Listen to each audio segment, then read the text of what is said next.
Hello friends, good morning. Ram अवतार academy में आपका स्वागत है। क्लास 10th के लिए जो हमारी साइंस की क्लासेस चल रही थी उसमें हमारा topic magnetic effect of electric current चल रहा था। मैग्नेटिक इफेक्ट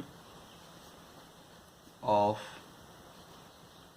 इलेक्ट्रिक करंट, इसको हम पढ़ रहे थे। तो इसमें कुछ टॉपिक्स हमने कर लिए थे। उसके बाद जो हमारा नेक्स्ट टॉपिक आता है वो है आपका magnetic field due to a current throw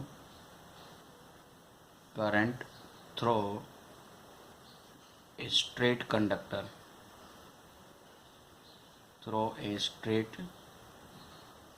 conductor ठीक है। चलिए इस टॉपिक को देखते हैं।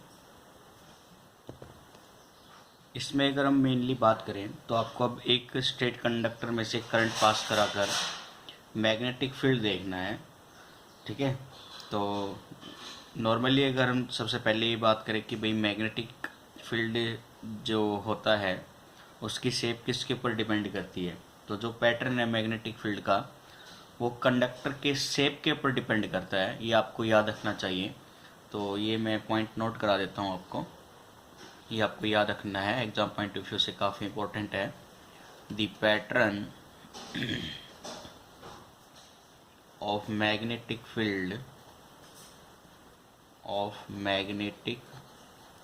Field around a current carrying conductor depends on the shape of the conductor। ठीक है। तो जो मैग्नेटिक फील्ड का पैटर्न होगा वो हमेशा कंडक्टर की शेप के ऊपर डिपेंड करेगा। क्लियर है बच्चों? तो अब एक एक्सपेरिमेंट होता है एक्चुअल में कार्डबोर्ड के रेस्पेक्ट में। वो एक्सपेरिमेंट हम जैसे यहाँ पे कर नहीं सकते हैं, वो लेबोरेटरी में ही होता है। तो मैं उस एक्सपेरिमेंट की जस्ट छोटी सी इन्फॉर्मेशन आपको दे देता हूँ ताकि आपको उसको समझने में आसानी हो जाए। तो एक्सपेरिमेंट कुछ ऐसा है बच्चों। मान लीजिए एक कार्डबोर्ड है आपका। कार्डबोर्ड एक वाइट बोर्ड होता है। जैसे आपने पैकिंग देखी हो किसी की एसी फ्रिज की, तो उसमें जो वाइट कलर का वो साथ में आता है बोर्ड सा एक, वो एक कार्डबोर्ड ही होता है लगभग। ठीक है। तो हमने एक कार्डबोर्ड लिया, इसमें एक कंडक्टर को पास करा दिया। इस वाइट कार्डबोर्ड से एक कंडक्टर को पास करा दिया मैंने कुछ इस तरह। ठीक है। एक होल करके उसमें से कंडक्टर को पास करा दिया हमने। ये होल है। और इस कंडक्टर को, ये जो स्ट्रेट कंडक्टर है, मान लीजिए स्ट्रेट कंडक्टर का नाम है एक्स वाई। इस स्ट्रेट कंडक्टर को मैंने एक इलेक्ट्रिकल सप्लाई से कनेक्ट कर दिया है कुछ इस तरह से।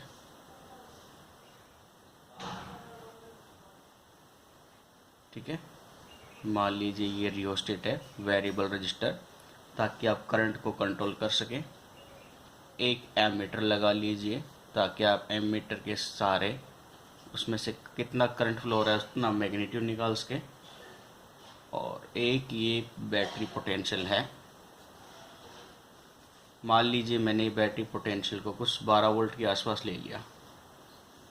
ठीक है। तो ये लिख लीजिए आप, ये बैटरी पोटेंशियल लगभग 12 वोल्ट के आसपास है। ठीक है। एक स्विच ऑन ऑफ के लिए आप बीच में की भी लगा सकते हैं ऑन ऑफ के लिए। ठीक है बच्चों। तो ये एक्सपेरिमेंट के कुछ इंस्ट्रूमेंट्स हैं।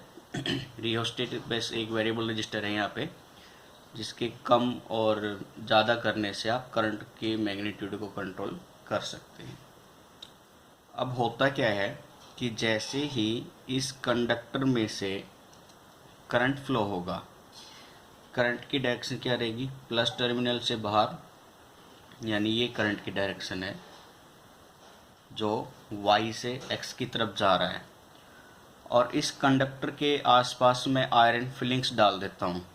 ठीक है। आयरन फिलिंग्स जैसे आयरन के जो काम करते हैं, वेल्डिंग वगैरह के जो शॉपर्स होते हैं, उनके जो लोहे के छोटे छोटे टुकड़े पड़े रहते हैं वो आयरन फिलिंग्स में काउंट होते हैं। और जैसे ही इस कार्डबोर्ड पे मैंने कंडक्टर लगाया और करंट पास कराया तो मैं इसके आसपास वो आयरन फिलिंग्स डाल देता हूँ। तो करंट पास होते ही मैग्नेटिक फील्ड भी जनरेट होगा। कल हमने वो स्टेट एक्सपेरिमेंट पढ़ा था कि कंडक्टर में से जैसे करंट पास कराओगे तो एक मैग्नेटिक फील्ड जनरेट होता है। तो आयरन फिलिंग डालने से वो आयरन फिलिंग करंट के फ्लो होते ही मैग्नेटिक इफेक्ट महसूस करते हैं, जिससे वो एक सर्कुलर शेप में लाई करना शुरू कर देंगे और वो कंसेंट्रिक सर्कल होंगे, यानी ऐसे सर्कल जिनका सेंटर सिर्फ और सिर्फ एक ही पॉइंट हो। और वो पॉइंट क्या रहेगा यहाँ पर, ये। तो आयरन फिलिंग्स कंसेंट्रिक सर्कल में शेप के अंदर अकॉर्डिंग कंसेंट्रिक सर्कल ले लेंगे, ठीक है। तो वो शेप कुछ इस तरह से हो जाएगी। मान लीजिए आयरन फिलिंग्स थे कुछ, वो ऐसे अलाइन करने लग गए बिल्कुल एक सर्कल की तरह।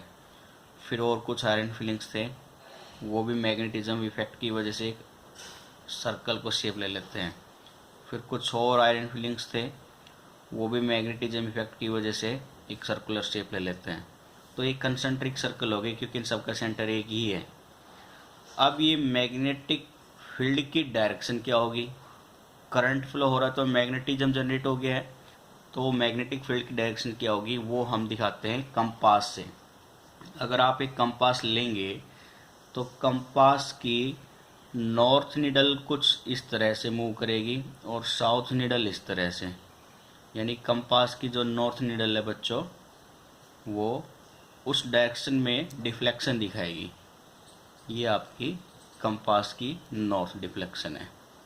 तो ये नॉर्थ डिफ्लेक्शन ही दिखाती है कि y to x current flow होने से जो मैग्नेटिक इफेक्ट है वो कुछ इस डायरेक्शन में कंसेंट्रिक सर्कल की शेप में लाई करेगा, ठीक है। तो ये है आपके मैग्नेटिक फील्ड की डायरेक्शन और शेप। तो आपको ये याद रखना है कि जब कंडक्टर में y to x from bottom to top current flow हो रहा होगा तो मैग्नेटिक फील्ड की जो पैटर्न है वो एंटी क्लॉकवाइज होगी और जो डिफ्लेक्शन है नॉर्थ का वो x की तरफ होगा, ठीक है। तो ये था हमारा एक जस्ट छोटा सा एक्सपेरिमेंट।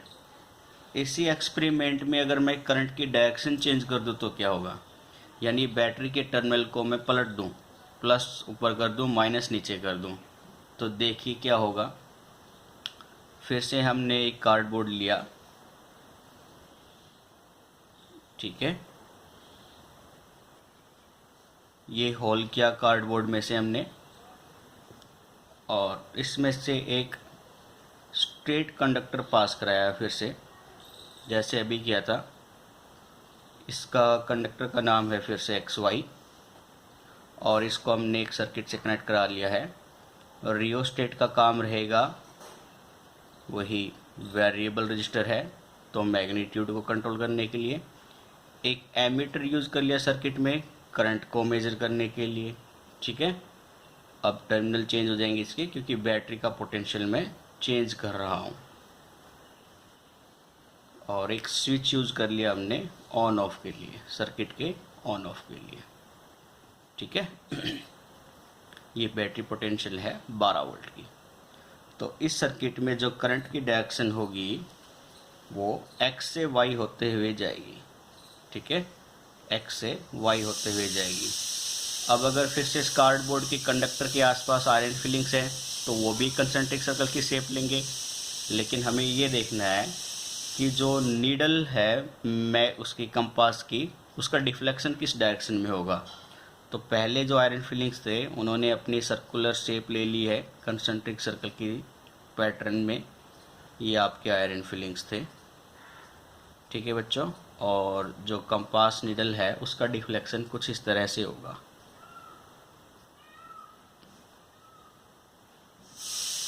ठीक है। ये है आपका नॉर्थ पोल और वो है साउथ पोल, यानी ये डायरेक्शन रहेगी आपके मैग्नेटिक फील्ड की, ठीक है।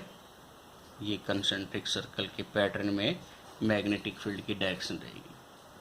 तो यानी ये हमने यहाँ से एक चीज़ देखी है कि अगर आप करंट की डायरेक्शंस को चेंज कर देते हैं तो मैग्नेटिक फील्ड जो कंसेंट्रिक सर्कल के पैटर्न में जनरेट हो रहा था उसकी भी डायरेक्शन शेप हो जाएगी। इस केस में जब करंट बॉटम टू टॉप जा रहा है तो कंसेंट्रिक सर्कल का पैटर्न एंटी क्लॉकवाइज है। जब करंट टॉप टू बॉटम आ रहा है तो मैग्नेटिक फील्ड की जो कंसेंट्रिक सर्कल है उसका पैटर्न क्लॉकवाइज है। तो ये काफ़ी इंपॉर्टेंट पॉइंट है, इनको नोट करके रखना है आप। तो अब मैं यहाँ से एक पॉइंट नोट करा देता हूँ ये आपको। तो ये है आपका, ये नोट करके एक बार लिख लीजिए ये वैल्यू, ताकि आपको समझने में आसानी हो। तो ये हो जाता है 4A current flowing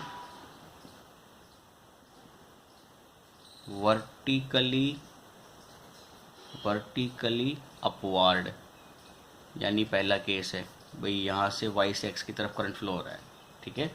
vertically upwards direction, the magnetic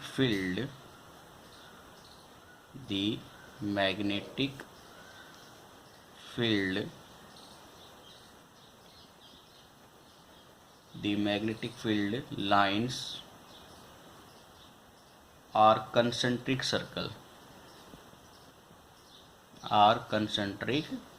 circles in a horizontal plane,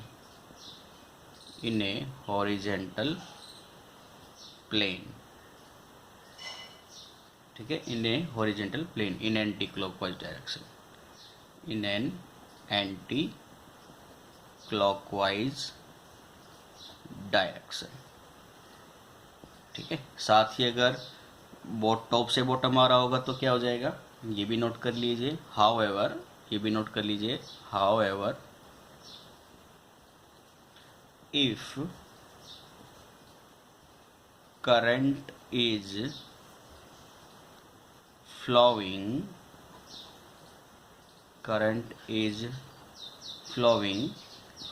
in vertically downward direction, the field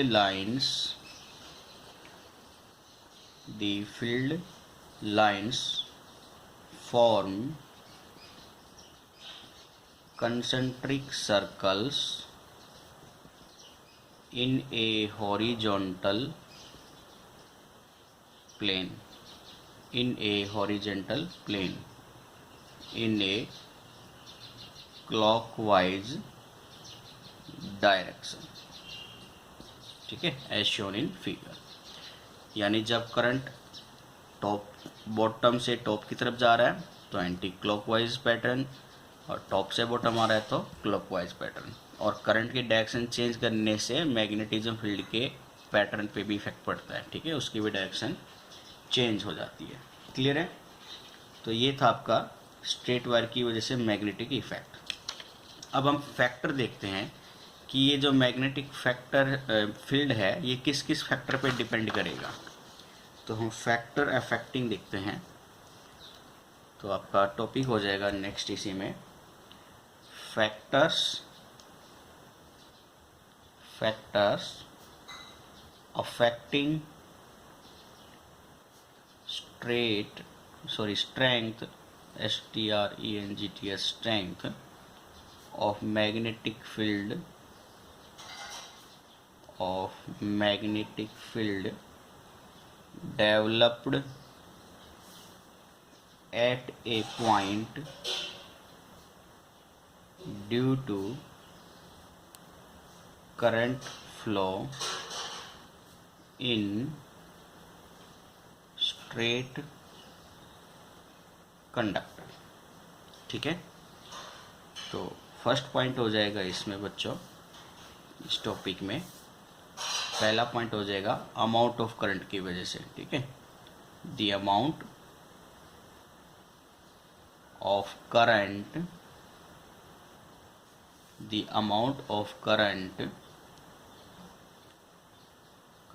आई ले लीजिए, करंट आई फ्लोइंग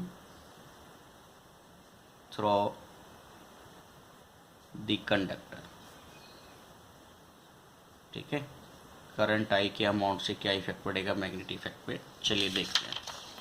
देखिए गिवन फिगर में अगर आप रियोस्टेट जो वेरिएबल रजिस्टर है इसकी वैल्यू को चेंज करते हैं तो करंट का मैग्नीट्यूड भी चेंज होगा, क्योंकि अगर रेजिस्टेंस ओम्स लॉ के हिसाब से आई बराबर वी अपॉन में आर होता है, according to Ohm's law I is equal to V upon में आर होता है।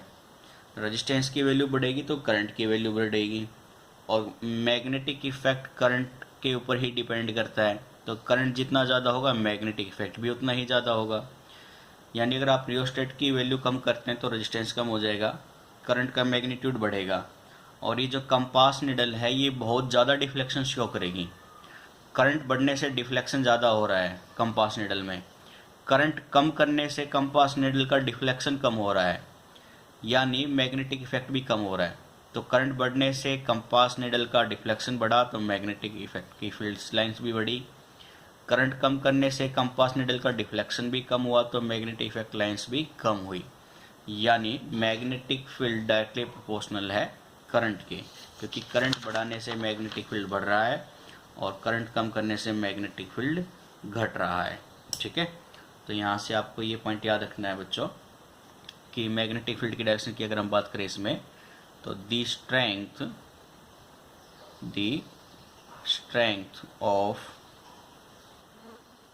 मैग्नेटिक फील्ड बी, ठीक है, मैग्नेटिक फील्ड की नोटेशन बी थी, magnetic field B generated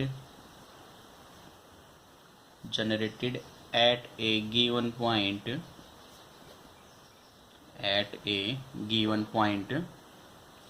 is directly proportional to the amount of current I flowing through the straight conductor, through the straight conductor. यानी mathematically क्या हो जाएगा, मैग्नेटिक फील्ड भी directly proportional to electric current की। ठीक है, second factor देखिए जो मैग्नेटिक फील्ड को इफेक्ट करता है, सेकंड फैक्टर आपका डिस्टेंस ले लेते हैं, द नॉर्मल डिस्टेंस। मान लीजिए मैं इसको स्मॉल आर से प्रेजेंट कर लेता हूँ, फ्रॉम दी कंडक्टर। ये इफेक्ट बोलता है कि जैसे जैसे आप कंडक्टर से डिस्टेंस पर जाएंगे, यानी अभी मान लीजिए मैं कंडक्टर के नियर बाई इस पॉइंट पर था, फिर इस पॉइंट पर हूँ, फिर आगे आगे जैसे जैसे मैं डिस्टेंस बढ़ाता चला जाऊँगा तो डिफ्लेक्शन कंपास निडल का वो कम होता चला जाएगा। ठीक है, आपके सेंटर कंसेंट्रिक सर्कल के सेंटर पॉइंट से जैसे जैसे दूरी बढ़ती जाएगी उस पॉइंट पर डिफ्लेक्शन कंपास निडल का कम होता चला जाता है, लेकिन जैसे जैसे मैं डिस्टेंस कम करूँगा, पास आता जाऊँगा कंसेंट्रिक सर्कल के, तो डिफ्लेक्शन मेरा बढ़ता चला जाएगा दोनों के केस में। यानी आप ये कह सकते हैं डिस्टेंस बढ़ने से मैग्नेटिक फील्ड कम हो रहा है, डिस्टेंस घटने से मैग्नेटिक फील्ड बढ़ रहा है। इसका मतलब वो क्या है कि इन्वर्सली प्रोपोर्शनल वैल्यू को डिफाइन कर रहा है। ठीक है, तो यहाँ से हम ये पॉइंट नोट कर सकते हैं, the strength of magnetic field B, ठीक है, the strength of magnetic field B at a point due to a current carrying straight conductor decreases, ठीक है, as the normal distance r of the point from the conductor is increase. ठीक है, और इसका reverse भी आपको मालूम होना चाहिए कि डिस्टेंस अगर कम हो रही है तो फिर मैग्नेटिक फील्ड इंक्रीज हो जाएगा। ठीक है, यानी मैं ये कह सकता हूँ मैग्नेटिक फील्ड इनवर्सली प्रोपोर्शनल है डिस्टेंस के। ठीक है, तो ये था आपका मैग्नेटिक फील्ड के फैक्टर्स। अब आपको मैग्नेटिक फील्ड की अगर डायरेक्शन निकालनी हो तो मेरे पास कंपास तो है नहीं, तो कंडक्टर की करंट की डायरेक्शन अगर मुझे मालूम हो जाए तो मैग्नेटिक फील्ड की डायरेक्शन कैसे निकाल सकता हूँ, उसके लिए आप देख लीजिए। उसके लिए मैं हमेशा एक रूल लगाऊंगा जिसको हम बोलते हैं राइट हैंड थंब रूल। ठीक है, उस रूल का नाम है बच्चों आपका राइट हैंड थंब रूल। इस रूल में क्या होता है, जैसे कि मान लीजिए ये कंडक्टर है, इसमें इधर से ऊपर की तरफ करंट फ्लो कर रहा है, यानी कुछ ऐसे। ये कंडक्टर है आपका, इसमें करंट की direction from point y to x है। तो आपको क्या करना है, इस कंडक्टर को अपने हाथ में से पकड़ना है। ठीक है, और इसको अलाइन, अंगूठे को अलाइन करना है करंट की डायरेक्शन में। ये करंट अपवर्ड था तो करंट की तरफ मैंने वो अंगूठे को रख लिया। अब ये जो बाकी की आपकी कर्ल फिंगर है चारों, ये जैसे ही आपकी क्लोज होगी तो ये डायरेक्शन जो दिखाएगी वो हमेशा मैग्नेटिक फील्ड की डायरेक्शन होगी।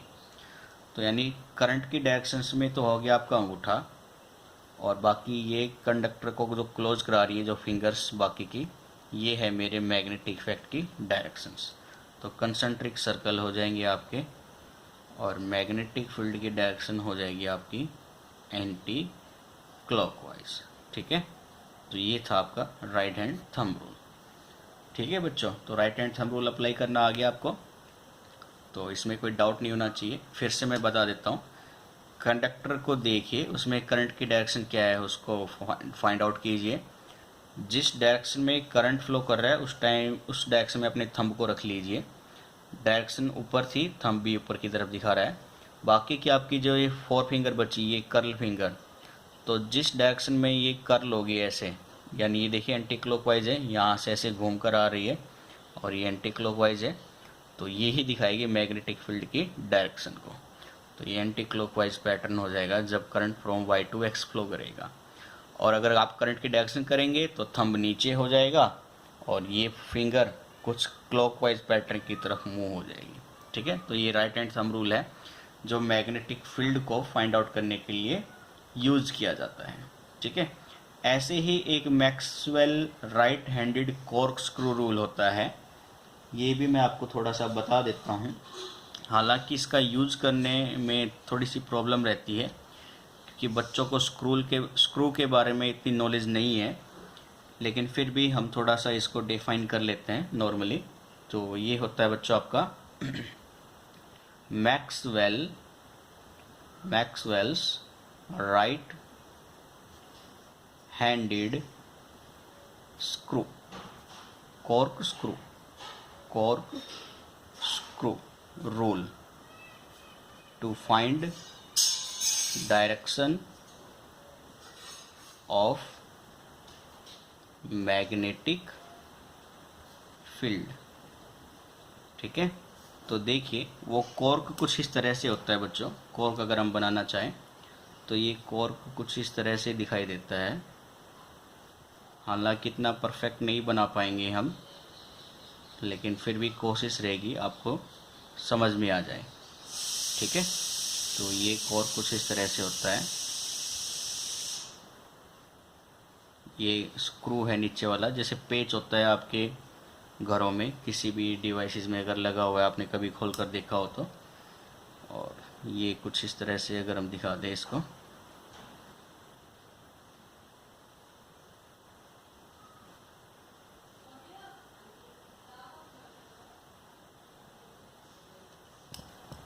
ठीक है, ये है मेरा स्क्रू। तो इसमें होता क्या है, अगर मैं ये जो स्क्रू का ये एक्सटेंडेड पार्ट है इसको मैं करंट मान लूँ बच्चों आई, और ये आई मानने के बाद ये राइट हैंडेड है, तो इसको जिस डायरेक्शन में आप घुमाओगे तो इसकी डायरेक्शन कुछ कंसेंट्रिक सर्कल की तरह ऐसे दिखाई देगी घुमाने की। राइट हैंडेड है तो इसको किस डायरेक्शन में घुमाएंगे, ये एंटी क्लॉकवाइज डायरेक्शन में। तो एंटी क्लॉकवाइज डायरेक्शन से अब आपकी क्या दिखाती है, मैग्नेटिक फील्ड बी। यानी जिस डायरेक्शन में आप स्क्रू को घुमाएंगे, और एक्सटेंडेड पार्ट को अगर मैं करंट मान लूँ, तो जिस डायरेक्शन में आप स्क्रू को घुमा रहे हो वही डायरेक्शन क्या कहलाती है, मैग्नेटिक फील्ड की डायरेक्शंस। ठीक है, क्लियर है बच्चों ये। तो ये था आपका right handed screw rule for magnetic field direction. तो ये कुछ पॉइंट्स थे जो एग्जाम पॉइंट व्यू से काफ़ी इम्पोर्टेंट है, इनको आप नोट करके रखिएगा। तो आज का हम टॉपिक यहीं पे फिनिश करते हैं, बाकी का जो टॉपिक होगा वो कल करेंगे हम। यहाँ तक कोई डाउट हो तो आप कमेंट बॉक्स में ज़रूर रिप्लाई कर सकते हैं। इनके बेस पे एग्ज़ाम में कैसे न्यूमेरिकल आते हैं वो हम कल आपको डिस्कस करा देंगे। तो आज का टॉपिक हम यहीं पे फिनिश करते हैं बच्चों, और चैनल को सब्सक्राइब रखें, अपने दोस्तों के साथ भी शेयर कीजिए, हमारे बारे में बताइए, वीडियो को लाइक कीजिए और ज़्यादा से ज़्यादा शेयर कीजिए। ठीक है, okay, thank you, bye bye, take care.